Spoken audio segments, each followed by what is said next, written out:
Welcome back, everybody, to Media Decoded. We are back. You already know how it is. We are here to talk to you, the audience, about movies, TV, and media. You already know. As your host, Ethan Amiibo, and with my co-host right here, go on and give your introduction. Yeah. the dad, back at it again. We are here, Media Decoded, back in the building. Thank you guys for joining us once more. We took a little bit of a hiatus. I do say we took a bit of a hiatus, but life stuff happens. College. College happens. So we are here. We're doing what we can to get back on track, but that's a good thing though, because at the end of the day, Media Decoded's back, baby. And I know some of y'all, have been looking forward to us coming back. I have peers that have been waiting for this day exactly. So therefore, we got three good little juicy topics to touch on, to get us back in the groove of things. But once again, if you're excited, comment in the comment section down below. Let us know that you're happy that we're back, and let's get into the first topic, shall we? So our main topic of the day is Kingdom of the Planet of the Apes. We had the chance to go watch it a little wee bit early, I would say, on a Wednesday night.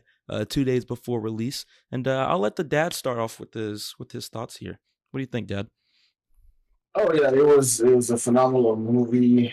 It was really good. There's more. It has this one was more in depth than I think the other ones. This one played a lot on humanity. What we consider humanity. And human rights and all that stuff, the things we take for granted, and it's a good one. It's very good. Not to spoil anything. It just shows you a little bit how selfish humans are. Yeah, I agree. I agree. So. Yeah, but definitely go watch it. It's a very, very good. This one also kind of has like biblical undertones. If any one of you out there, if you're a Christian and you know about some of the stories in the Bible, you will like this.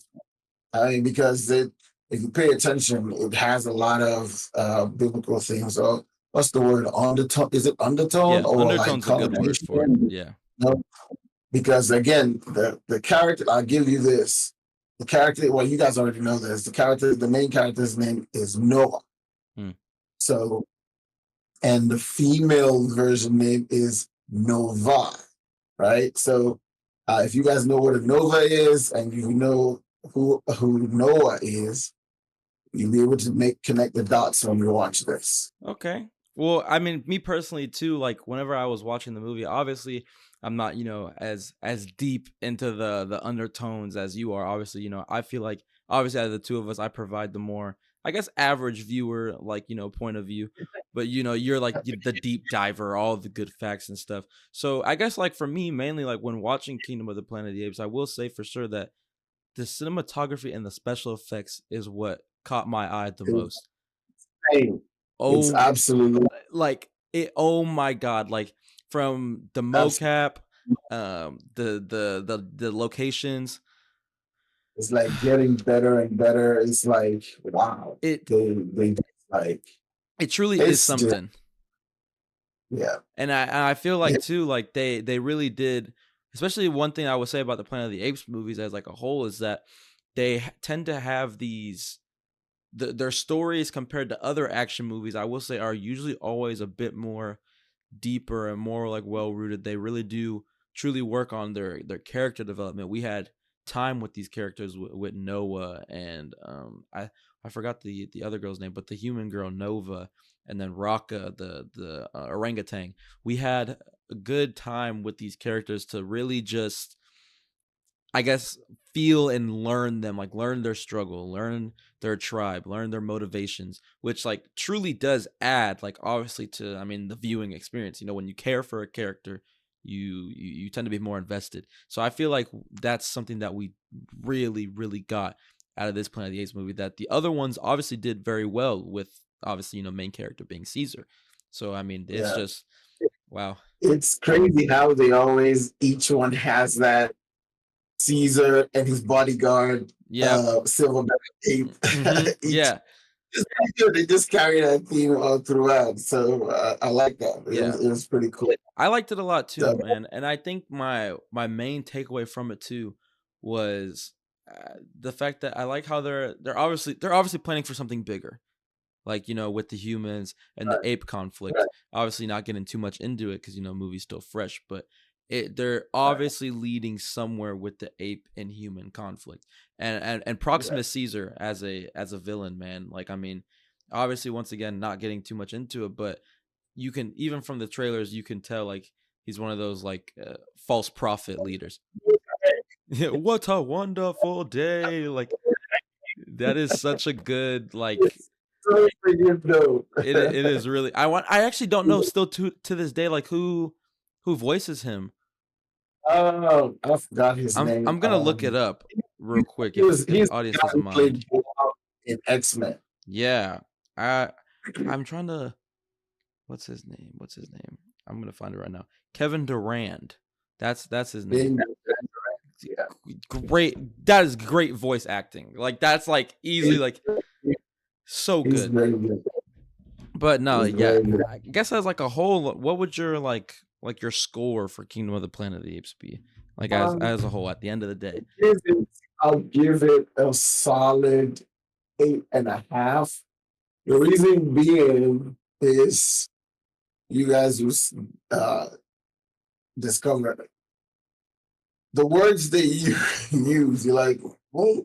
Like, Yeah, you are quite confused. Like, their nickname that they have for the humans throughout the movie. There's different things that you kind of get confused on. the nicknames were all right. It's the vocabulary, the the height of the vocabulary. Is like Yeah, they just they're like expect people to understand these really complicated words and sentences. like, I'm like, you're a monkey. I mean, how did you know that word? But I mean, it kind of also hints show you how or why this particular person, Abe, I should say, had that vocabulary.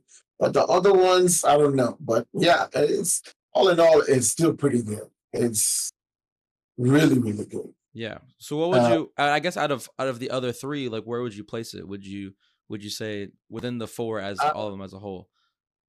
so the first one, of course, is dope.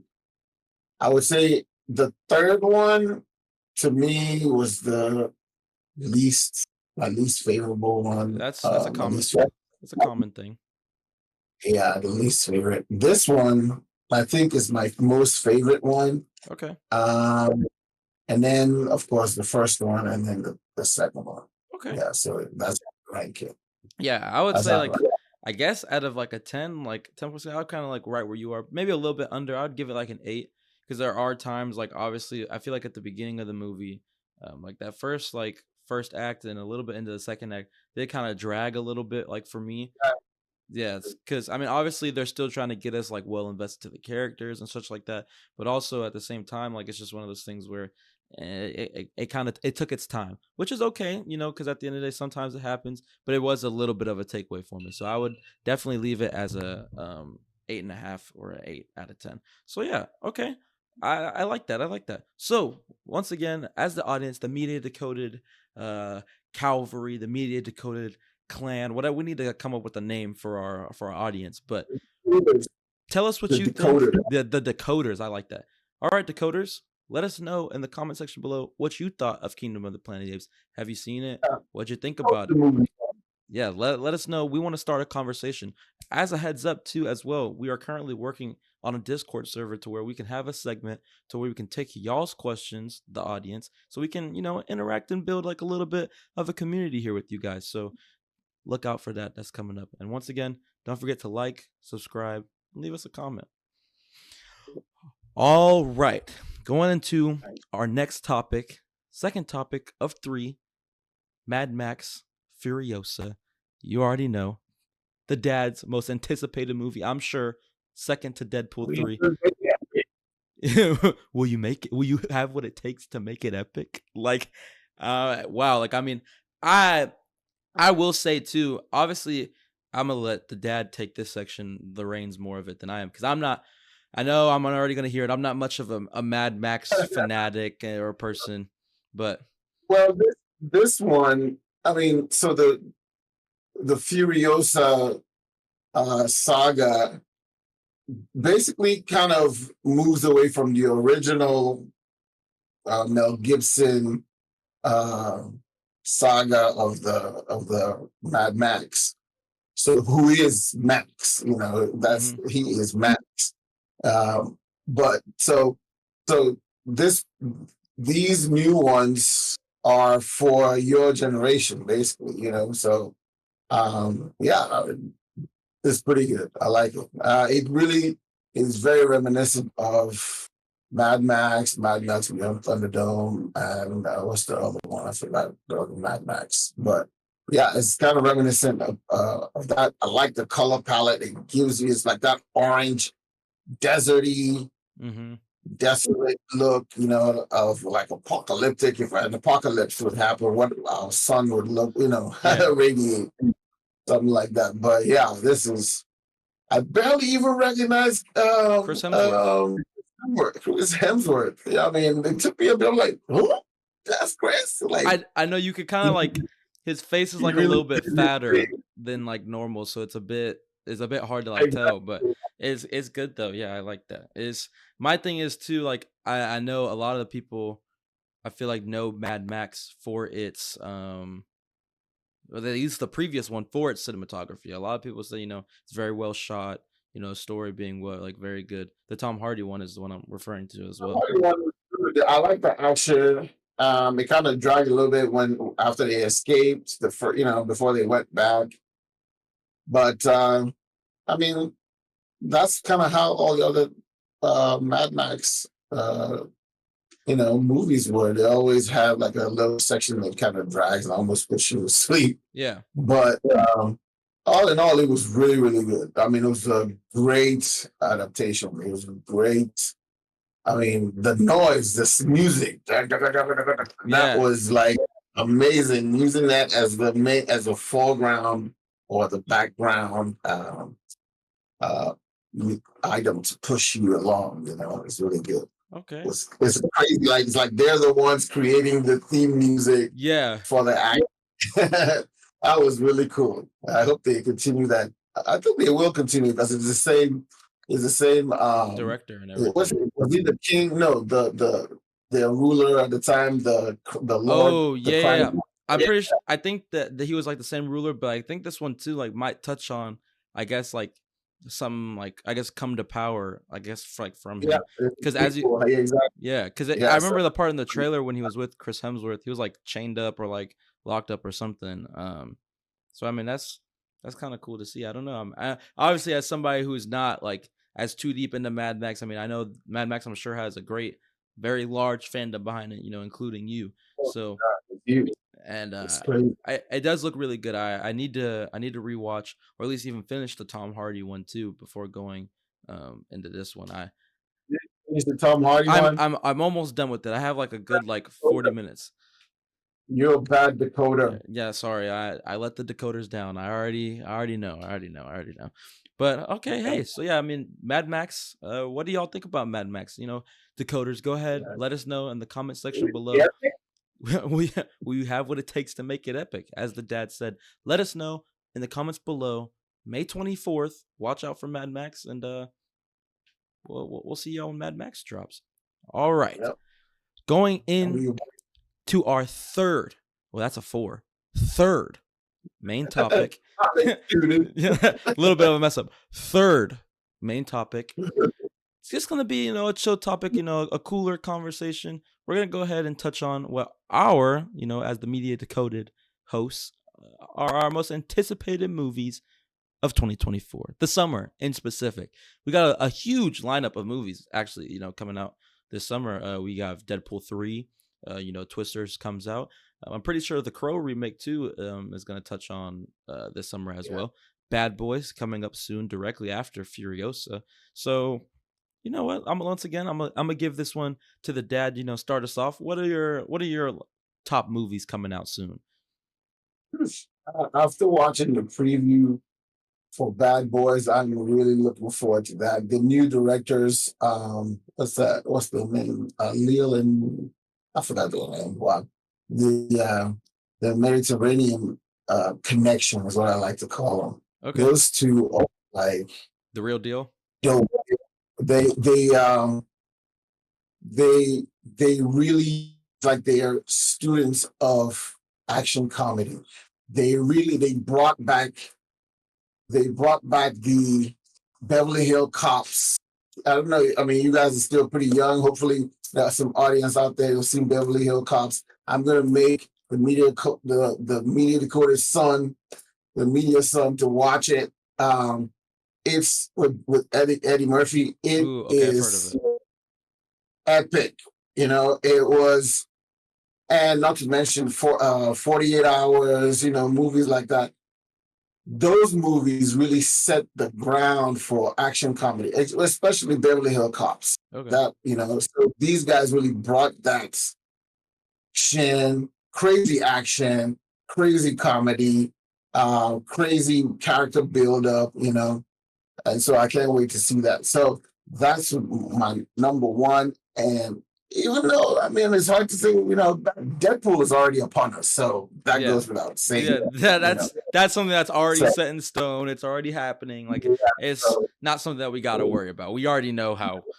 But I mean, that's gonna be dope as heck. that's one thing that I can't wait to touch on too, man. Because when Deadpool comes out, I'm already knowing like whatever wacky adventure that they're going on is already gonna have so many Easter eggs, so many things to break down. Oh, it's gonna be something for sure. I think another movie that I actually am like looking forward to that is not really getting talked about much, but I guess probably because it's coming out at the end of summer is Alien Romulus. I am I Yes, I am I'm over the whole aliens. already really. Yeah, I'm done with aliens. I mean, you gotta understand. I've seen Yeah, basically you've been around all. for all of them. There is so many. Okay, but I Like will. Prometheus all over again. I mean, Prometheus was the visual was amazing, but hey, like now that guy is really one of the good guys. That's not really a good guy. It's like, Yeah, oh god. I So will it's say like, I watched Prometheus and I was fairly confused. I feel like as most people probably were. I was very confused while watching Prometheus. But I will say I really did like Alien Covenant. I liked Alien Covenant a lot. I thought it was yeah. obviously I don't think it's as good as the Ellen Ripley movies, the ones with Sigourney Weaver, but I think I thought Alien Covenant was fairly good. I liked the action. I liked it was very fast paced, which I will say like when I watched Prometheus, that was my biggest like downfall for me was with Prometheus was how slow it was. Prometheus was good, don't get me wrong, but oh my god, it took so long. For movies like that, I really get more excited about the visuals. Yeah, Being a guy in IT, and information art. technology, and art and multimedia, I just love the visuals, the UIs and stuff like that. Those are the only things I look forward to because I know Ridley Scott. He always has a very healthy budget, so Yeah. he's got to bring it. You see it So stuff like that, and like the crazy part is, I like Dune a lot, like the first one, and that one's a slow burn. It's a slow build up, great June. cinematography, and that's just it's one of those like movies that like I would say like it's a slow burn, so I like it. But Prometheus, there was just something about it. Prometheus felt kind of dry, like without life, especially to something compared like of Dune. But at the end of the day, though, like I will say, I'm excited for Alien Romulus. I thought the trailer was really nice. It's not a very long trailer either, about like a minute and like a couple seconds. But the with the face eaters or the face huggers, running Yeah. around and stuff. Like that was And those others are fast. for real. They're flying through the air and all this other stuff. Yeah, like Well, big old hand fingers they um got. I mean, for real. But it does look really good, and I think that the director Freddie Alvarez, apparently he has like a good rep like behind him. I don't really know too much about him, but apparently he has like a really good rep of movies behind him. But I think it's gonna be good. I think it's gonna be something that will end the summer off well, especially if all these other summer movies are good. Uh, but I think Alien Romulus will be definitely a good one. And as far as twisters go, I mean, I think yeah, that's that's just gonna be a spectacle. yeah, like You know, that's just I a mean, popcorn movie, you have two Yeah. twisters, you I have mean, three, dude, four. come on, like it's all right. We'll probably end up watching it, touch on it for like a brief little second, but I'll probably like a family movie, go with sisters or something. Who knows? But okay, all right, decoders. I really do like this Another decoders. one that we didn't touch on is the new Superman. Oh yeah, the new 2025, Superman suit.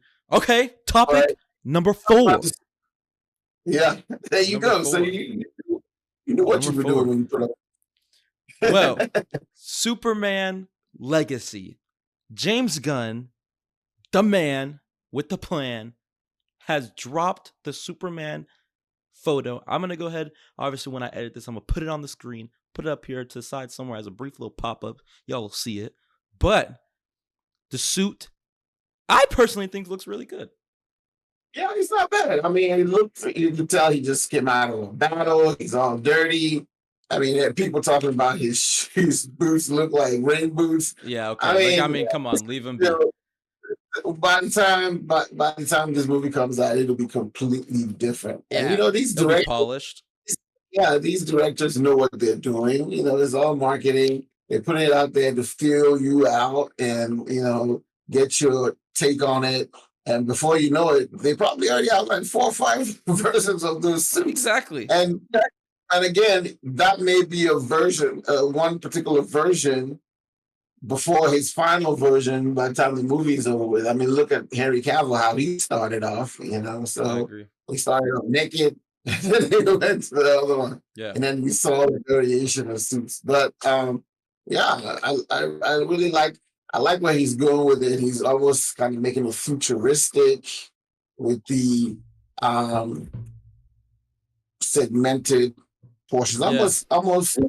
Almost like Marvel, like the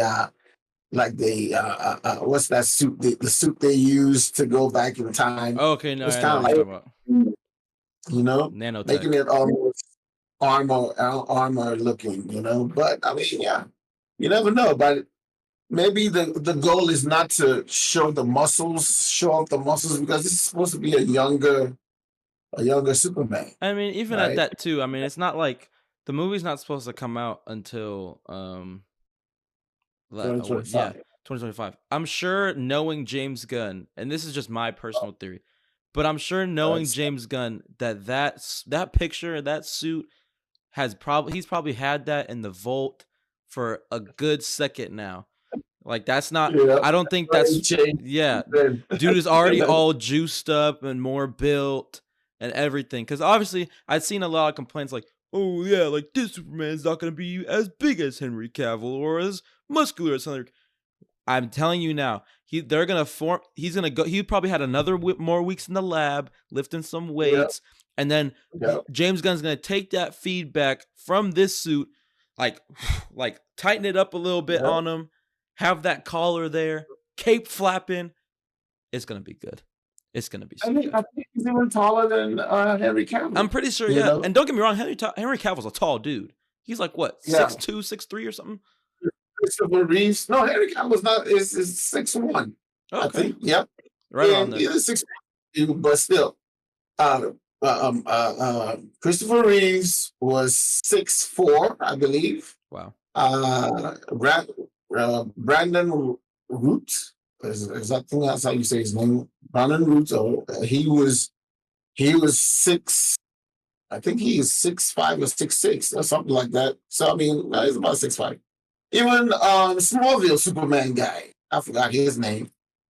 He's like 6'4", 6'3", 6'4". So Okay, I so Superman's mean, naturally this tall. guy, yeah, he looks like a lean, muscular, lean, athletic built, Yeah. I don't. versus Henry Cavill was his already final stage buff cut, Yeah.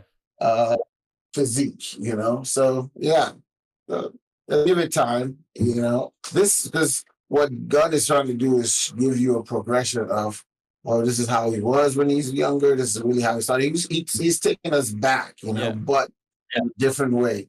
And I love that Superman Legacy books. It's really good. It's really, really good. Well, there you go. I'm glad that we were able to touch on Superman. I'm really excited. The project comes More than out in 2025. But Decoders, that was our comeback episode. Our comeback, our stay back, because we're here to stay. We're here to win. yep. And the Media Decoded fam is back on track easily. Sir. So, And we will also be putting out some blogs, yep. not necessarily vlogs, but just audio blogs Yeah. of some other topics and stuff like that we don't necessarily need to visualize. Yeah, and there'll be times too, Decoders, whenever it's just either the dad, he'll have like a little solo like project. Maybe he's dissecting something or giving y'all a deeper look. There'll be times where maybe I might just cover, a quick little 3 minute segment of some big news that just dropped. We're not only just gonna stick to episodes, we're gonna bounce back and forth, give y'all the content that you guys, the audience, you right there are looking for. So, once again, Decoders, great. Thank you for having us. My name's Ethan, once more, a host of the Media Decoded podcast, along with my co-host or host, the dad, whichever one you want to call him, but the dad. But Media Decoded fans, we are out. Thank you so much for choosing us Thank you. for your news and updates and Don't our forget, conversation don't forget to like and subscribe. right Help us there. out with the algorithm. I know we've been away for a while.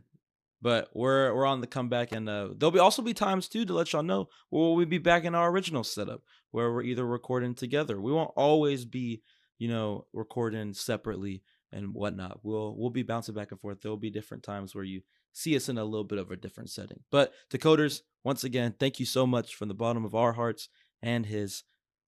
We are out. Peace.